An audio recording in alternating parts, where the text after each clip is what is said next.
जब भी पाकिस्तान अपनी ट्रेड और इकोनॉमी को मजबूत करने की कोशिश करता है तब एक छुपी हुई साजिश चल रही होती है, इकोनॉमिक वॉरफेयर, जो इंडियन लॉबी और उनके पॉलिटिकल एजेंट्स पाकिस्तान के खिलाफ चला रहे हैं। ये लोग सिर्फ अपने मुल्क के लिए नहीं बल्कि अपने जियो पॉलिटिकल गोल्स के लिए भी पाकिस्तान की ट्रेड डील्स को सैबोटाज करते हैं। इंडिया के पावरफुल बिजनेस ग्रुप्स, डिप्लोमेट्स और पॉलिटिकल लॉबीज मिलकर इंटरनेशनल ट्रेड ऑर्गेनाइजेशंस में पाकिस्तान के खिलाफ कैंपेन्स चलाते हैं। ये कैंपेन्स इंटरनेशनल इन्वेस्टर्स और ट्रेड पार्टनर्स को पाकिस्तान से दूर रखने के लिए डिज़ाइन किए गए हैं। 2019 में इंडिया ने वर्ल्ड ट्रेड ऑर्गेनाइजेशन में पाकिस्तान के टेक्सटाइल और एग्रीकल्चर प्रोडक्ट्स पर एडिशनल टैरिफ्स लगवाने की कोशिश की, जो पाकिस्तान की एक्सपोर्ट्स को डायरेक्ट नुकसान पहुंचाते हैं।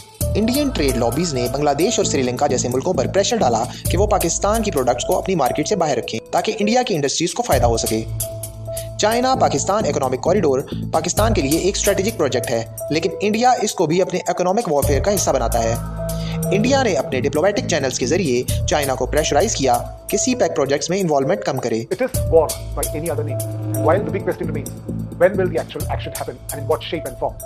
It is also pertinent to look at the actual status of India-Pakistan trade, as also how trade has emerged as a not-so-new tool of war and strategy in cabinet war rooms. Social media और global news networks पर India के paid agents ने पाकिस्तान के economic environment के खिलाफ negative narratives बनाए जो trade partners को गुमराह करते हैं। 2020 से 2024 तक इंडियन ओरिजिन फेक अकाउंट्स ने ट्विटर, फेसबुक और लिंक्डइन पर पाकिस्तान के ट्रेड और बिजनेस क्लाइमेट के खिलाफ हजारों फेक पोस्ट और आर्टिकल्स सर्कुलेट किए, जिसकी वजह से कई फॉरेन कंपनीज ने अपने ट्रेड डील्स रिकंसिडर किए। Pfizer, Eli Lilly, Yamaha motorcycle, Sanofi और ओबर के बाद एक्सो नोबेल ने भी पाकिस्तान से सरमाया निकाल लिया। इंडियन लॉबीज सिर्फ साउथ एशिया तक महदूद नहीं बल्कि यूरोप, मिडल ईस्ट और नॉर्थ अमेरिका में भी अपना इन्फ्लुएंस यूज करते हैं ताकि पाकिस्तान की इकोनॉमिक ग्रोथ को रोका जा सके। यूके और यूएस में इंडियन ओरिजिन बिजनेस काउंसिल्स और लॉबी ग्रुप्स ने पाकिस्तानी एक्सपोर्टर्स के खिलाफ कैंपेन्स चलाए, जिनमें वीजा रिस्ट्रिक्शंस और ट्रेड बैरियर्स का भी जिक्र था।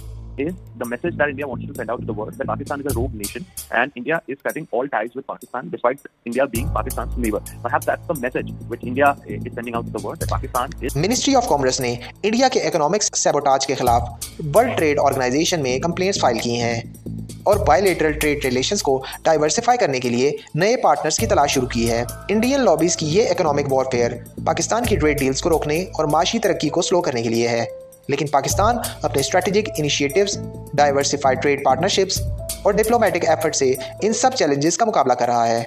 China is a staunch friend, brothers and sisters of Pakistan, but China does not want to see war breaking out between India and Pakistan. But allow me to emphasize, no country, no one in the world should second-guess China's commitment to defend the legitimate interests of Pakistan in terms of its sovereignty and territorial integrity. And the fact that the Pakistani Air Force this time used almost all the military equipment produced by China or jointly produced by China and Pakistan is a firm demonstration of how close the cooperation between China and Pakistan have been and how committed China will continue to be to support Pakistan in defending its sovereignty